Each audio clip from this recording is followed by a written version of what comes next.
Minsan, sa pinakatahimik na lugar, may lihim na bulong na kay tagal mo nang gustong marinig. Hindi mo inaasahan. Isang gabi lang sana. Pero sa likod ng kaldero, sa ilalim ng isang manipis na kumot, at sa mga matang nagtatapat kahit walang salita, doon nagsimula ang kwento ni na Bricks at Kuya Joren. Welcome sa M2M Desires, kung saan binibigyang boses natin ang mga kwento ng pag-ibig, pagnanasa, at mga lihim na hindi madaling ikuwento. Mga kwentong minsang masakit, minsang nagbibigay pag-asa, pero laging totoo. Ako si Kuya Will, at ngayong gabi, sasamahan niyo ako sa isang kwentong hindi mo malilimutan.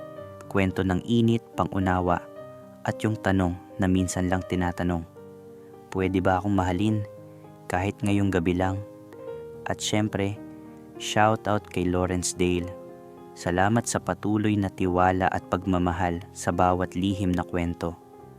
Kung may sarili kang kwentong nais ibahagi, yung kwentong sayo palang mabigat na, isulat mo na, ipadala mo kay Kuya Will. Huwag kalimutang mag-like, mag-share, at mag-subscribe dito sa M2M Desires. Dahil dito, hindi ka kailanman nag-iisa. Tara, simulan na natin ang kwento. Hi Kuya Will, ako nga pala si Bricks, 19 na taong gulang. Sophomore na ngayon sa isang pampublikong universidad sa Bataan. Pero ang kwento kong ito ay nangyari noong unang taon ko pa lang sa kolehiyo. Panahong punong-puno ako ng takot, kaba, at pagtatago sa sarili kong nararamdaman. Hindi ako out, tahimik lang ako. Hindi rin ako yung tipo na madaling makisama. Kaya imbes na sumama sa mga kaklase para mag-mall o kumain sa fast food, mas pinili kong sa karinderya ni Aling Mads palaging kumain. Si Aling Mads, siya yung tipong nanay-nanayan ng mga estudyante sa paligid. Palakaibigan, masarap magluto, at parang laging may alok na kwento kasabay ng ulam. Pero ang hindi ko inaasahan ay ang anak niyang si Kuya Joren, tahimik, moreno, at palaging pawisan habang nagbubuhat ng kaldero o naguhugas ng pinggan. Doon ko unang nakita ang malaking sandok ni Kuya Joren. Literal, Kuya Will. Sandok talaga yung hawak niya habang naguhugas. Pero, ewan ko ba, bigla akong natigilan. Naka-shorts lang siya noon, pawisan, seryoso, at abala sa kusina. Tapos, ayun, habang pinagmamasdan ko siya, may kung anong pilyong pumasok sa isip ko. Napailing na lang ako sa sarili ko. Grabe ka, Bricks! Bulong ko sa sarili. Sandok lang yan. Hindi ko alam kung ano ang meron. Pero tuwing nandoon siya, parang mas masarap ang pagkain.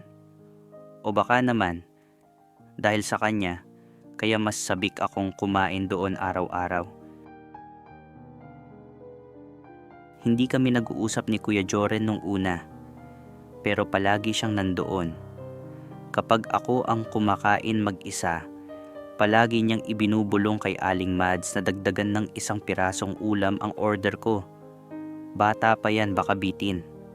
Akala niya hindi ko naririnig. Isang hapon, inabutan ako ng ulan sa karinderya. Wala akong dalang payong. Wala rin ako masakyan na jeep. Gusto mong magpalipas ng ulan sa likod? Tanong ni Aling Mads. Tumango lang ako. Pagpasok ko sa likod ng karinderya, may maliit na pahingahan. Naroon si Kuya Joren, nakaupo, basa ang sando. Tahimik kami. Ako, ninenerbiyos. Siya, kalmado lang. Taga saan ka, Bricks? Tanong niya bigla. Tarlac po, sagot ko. Tumango siya. Layo mo pala. Ngumiti lang ako. Tumingin siya sa akin. Matagal yung tinging hindi bastos, pero may sinasabi. Tahimik ka. Pero ang dami mong dala, ano? Hindi ko na alam ang isasagot ko.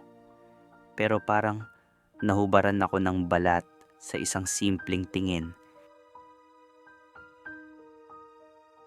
Simula noon, naging mas madalas na ang kwentuhan namin. Dito ka na lang tumambay kung wala kang klase. Alok niya minsan. Minsan, sabay kaming naghuhugas ng pinggan. Minsan, tahimik lang kaming nakaupo sabay nagkakape. Pero dumating ang gabing nagbago ang lahat. Nagpalipas ako ng gabi sa karinderya dahil inabutan ako ng malakas na ulan. Sa likod ka na lang matulog, sabi ni Aling Mads. May isang papag, may banig. Diyan din si Joren matutulog, dagdag pa niya. Tahimik lang ako. Paghiga namin, pareho kaming nakatihaya. Wala ni isa sa amin ang makatulog. Bricks, tawag niya. Okay ka lang? Okay naman, sagot ko. Tahimik ulit. Tapos bigla niyang tanong, may karanasan ka na ba sa kapwa lalaki? Para akong sinaksak sa dibdib. Hindi ko alam kung dapat akong tumayo, tumakbo, o sumigaw ng, bakit mo alam? Pero hindi ako gumalaw. Hindi ako nagsalita. Hanggang sa maramdaman ko ang kamay niya sa balikat ko. Walang problema kung meron. O kung wala, hindi ako nandito para husgahan ka. Lumingon ako sa kanya. Medyo magkalapit ang mukha namin. Hindi siya ngumingiti pero kalmado ang mga mata. Mainit ang hininga niya. Wala pa, bulong ko. At doon, sa ilalim ng bubong ng karinderyang amoy mantika at sabong panlaba, naganap ang pinakauna kong halik. Isang halik ng pag-unawa, isang halik ng pagtanggap, isang halik na nagpabago ng tingin ko sa sarili ko. Kuya Will, pagkatapos ng halik na yon, hindi kami agad nagsalita ni Kuya Joren. Tahimik lang kami, parang nakikinig sa pintig ng dibdib ng isa't isa. Ang weird, kasi walang bastos na salita, walang pilit, pero pareho naming alam kung anong meron sa pagitan namin sa gabing yon. Dahan-dahan niyang hinawakan ang kamay ko. Tapos, ginabayan niya iyon papunta sa dibdib niya. Mainit, pawisan, pero hindi ako nandidire. Kung ayaw mo, pwede tayong huminto, bulong niya. Umiling ako. Hindi ako nagsalita, pero ramdam ko sa loob ko. Gusto kong maramdaman na totoo to, na kahit isang gabi lang, may taong tatanggap sa akin. Hinayaan ko siyang gabayan ako. Sa ilalim ng manipis na kumot, ramdam ko ang init sa bawat haplos ng palad niya. Sa bawat halik niya sa leeg ko, para akong natutunaw. Hindi siya nagmadali. Parang gusto niyang namnamin ang bawat sandali. At bago pa man ako tuluyang mapuno ng takot o hiya, naramdaman ko na lang ang sarili kong gumaganti, gumagalaw, lumalaban. Kuya Will, hindi ko alam kung ano ang mas matindi, yung kaba sa dibdib ko o yung init naming dalawa sa loob ng maliit na silid ng karinderya. Ramdam ko ang bawat haplos ni Kuya Joren. Hindi iyon basta haplos. Para bang may halong pag-aalaga, hindi lang puro pagnanasa. Okay ka lang? Tanong niya sa gitna ng katahimikan. Tumango lang ako. Hindi ko masabi kung nahihiya ako, kinakabahan o parehong sabay. At nang mangyari ang isang bagay na ni minsan ay hindi ko pa naranasan. Hindi ko alam kung matatakot ba ako o magpapadala. Pero ang alam ko lang, sa gabing yon, hindi ako nag-iisa. Maingat niya akong ginabayan pababa at sa harap ko'y tumambad ang isang bagay na sa isip ko ay parang isang malaking sandok. Hinawakan ko iyon. Mainit-init pa. Inilapit ko sa mukha ko at napapikit ako sa kakaibang sensasyong di ko inaasahan. Hindi ko alam kung gutom lang ba yon o may iba pang nararamdaman. Ramdam ko ang init. Ramdam ko ang bigat. Hindi ko alam kung anong nagtulak sa akin. Pero unti-unti, isinubo ko ang unang tikim. Habang ginagawa ko yon, naririnig ko ang pigil niyang paghinga at ang bahagyang panginginig. Napatigil ako ng bahagya, hindi dahil sa kaba, kundi dahil sa di ko maipaliwanag na koneksyon. Matagal din akong nandoon, tahimik, puno ng tensyon, hanggang sa may dumaloy na sabaw. Kakaiba ang lasa. Hindi ako sanay. Napalunok ako. Sabay na pailing sa pakiramdam na parang gusto kong sumuka. Napansin niya. Agad niyang hinawakan ang mukha ko at hinalikan. Mahigpit pero banayad. "Huwag kang maingay. Baka may magising," bulong niya. At muli kaming humiga. Magkayakap, magkadikit, magkahinga. Ramdam ko ang tibok ng puso niya. Unti-unting bumabagal. Ramdam ko ang paggabay niya. Ang init ng dibdib niya. At ang katahimikan na, sa kabila ng lahat, ay puno ng damdamin. Hindi kami nagsalita. Pero sa gabing iyon, mas marami kaming nasabi kaysa sa dami ng salitang hindi namin binigkas. Kinabukasan, maaga akong nagising. Nandoon pa rin si Kuya Joren sa tabi ko. Nakatalikod, pero halatang gising na rin. Tahimik lang kami pareho, nakahiga. Parang ayaw bumangon ng katawan. Kasi alam namin, pag tumayo na kami, tapos na ang gabi, babalik na ulit ang lahat sa dati. Maya-maya, siya na ang unang nagsalita. "Bricks, may hihilingin sana ako." "Anong yon?" Tanong ko, halos pabulong. Wala tayong sasabihin kahit kanino. Hindi dahil sa nahihiya ako sa'yo, kundi dahil hindi ko alam kung paano ipapaliwanag. Parang may bumagsak na mabigat sa dibdib ko. Tumango na lang ako. "Okay lang," sagot ko. Kahit ang totoo, hindi naman talaga okay. Paglabas namin ng kwarto, parang walang nangyari. Si Aling Mads, abala sa pagkain ng pandesal habang nagsasandok ng lugaw. Si Kuya Joren, bumalik na sa dati, tahimik, seryoso, abalang naguhugas ng plato. Walang tinginan, walang usap, walang bakas ng nangyari kagabi. At ako ulit yung customer lang. Kuya Will, lumipas ang mga araw, linggo, buwan. Hindi na namin muling pinag-usapan ang nangyari. Patuloy pa rin akong kumakain sa karinderya.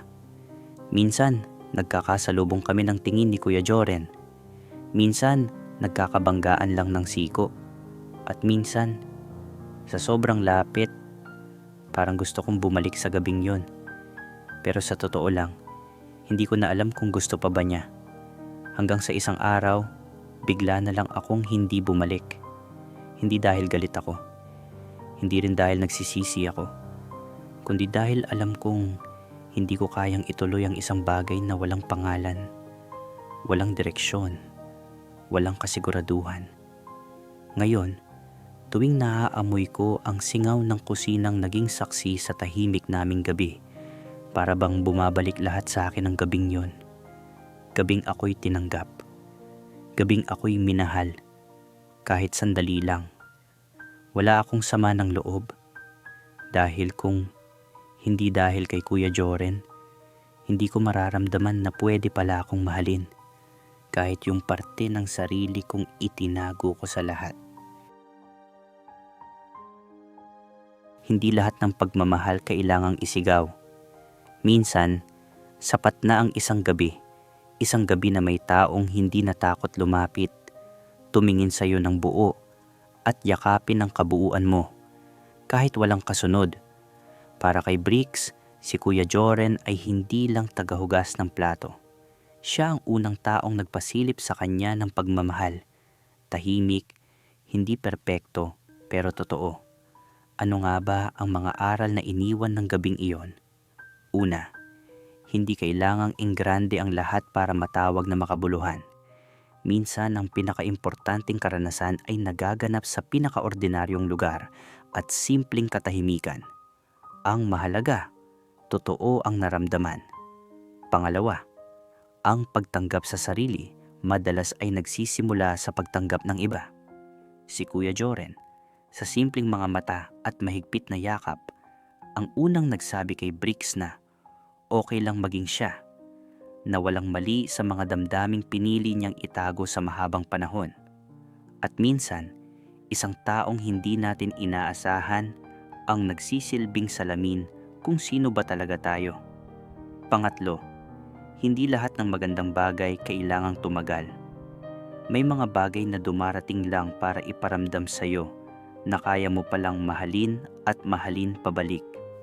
At kahit matapos agad, hindi ibig sabihin wala itong saysay. Minsan, ang isang gabi lang ay sapat na para gisingin ang matagal nang natutulog na damdamin. At sa huli, hindi lahat ng karanasan ay kailangang ikwento sa mundo. May mga alaala na para lang sa atin. Tahimik, personal pero bumago sa puso natin. At kung totoong nagbago ka dahil doon, sapat na yon. Para kay Bricks, ang gabing iyon ang naging simula ng pagtanggap sa sarili. Hindi pa man buo ang pagkilala niya sa sarili, pero sa sandaling iyon, naramdaman niyang pwede siyang maging totoo. Pwede siyang tanggapin. At higit sa lahat, karapat-dapat din pala siyang mahalin. At kung minsan, iyon na ang sapat. May kwento ka rin bang ganito? Tahimik, totoo, pero hanggang na ngayon ay iniingatan mo. Ipadala mo na kay Kuya Will.